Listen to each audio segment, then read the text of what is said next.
But you were telling me a little while ago that you don't even think we should be celebrating Juneteenth. So tell the people why. And let me tell y'all something. I don't necessarily agree with them, but I'm going to listen to them out. Maybe I'll learn something. That's what we're here for, is to learn. So what's up? What's up with Juneteenth? No, just me, I felt in a certain type of way when the Juneteenth holiday came about. To me, it's like, why are we celebrating something that should have never happened?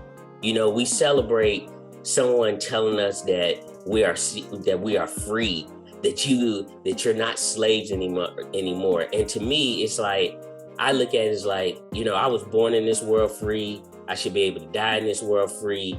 I'm not going to let some other race or some other country tell me now that I'm free. Someone felt that way, especially the ones that probably felt the strongest were already dead. The original people that were enslaved and brought here. Their descendants had never known freedom. So the people that were freed had never been free before. Their ancestors were already dead. And I think that's the way it kind of, makes me feel a certain ways, because you're totally correct, MJ, because it's like, we've been born into freedom. We don't understand what it's not like. Okay, yeah, quote, we didn't have to experience, let me say this, we didn't have to experience what our ancestors experienced. You look at just us coming out of the civil rights movement in the 60s, me and you, we're not too far removed from that.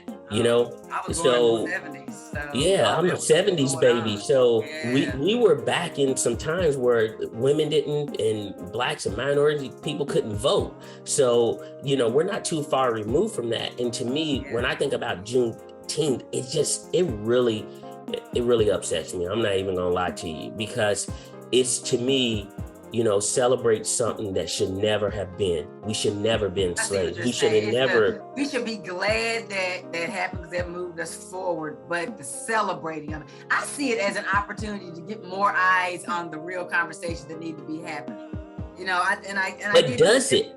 Does it? Well, we're just 2 years in. It's 2022. Yeah, but I see all of these companies jump on the bandwagon and send out these emails about Juneteenth. We let the slaves free. When you're at a Fortune 100 or a Fortune 500 company, and you see these emails come out, and you're an African American, you're a black, you have to see these. Like, to me, it almost makes it seem like they have one up on us. Like, you know what? You better be happy we let you guys free. Oh, for sure.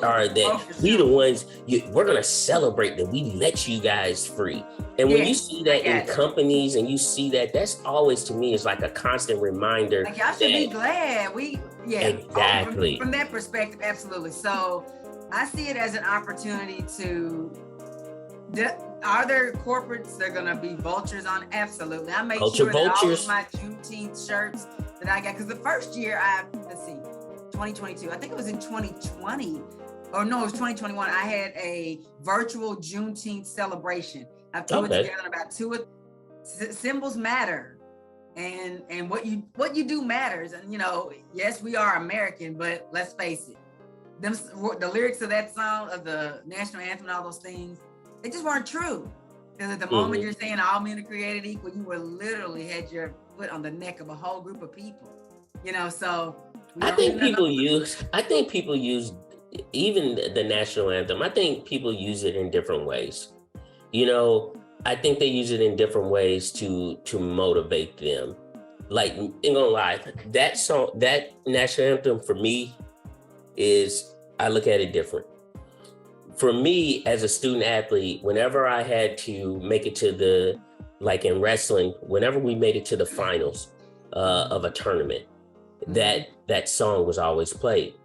And it, to me as an athlete, and I think mostly athletes will relate to this, is that we look at it as that going out there fighting in the brave, that whole thing.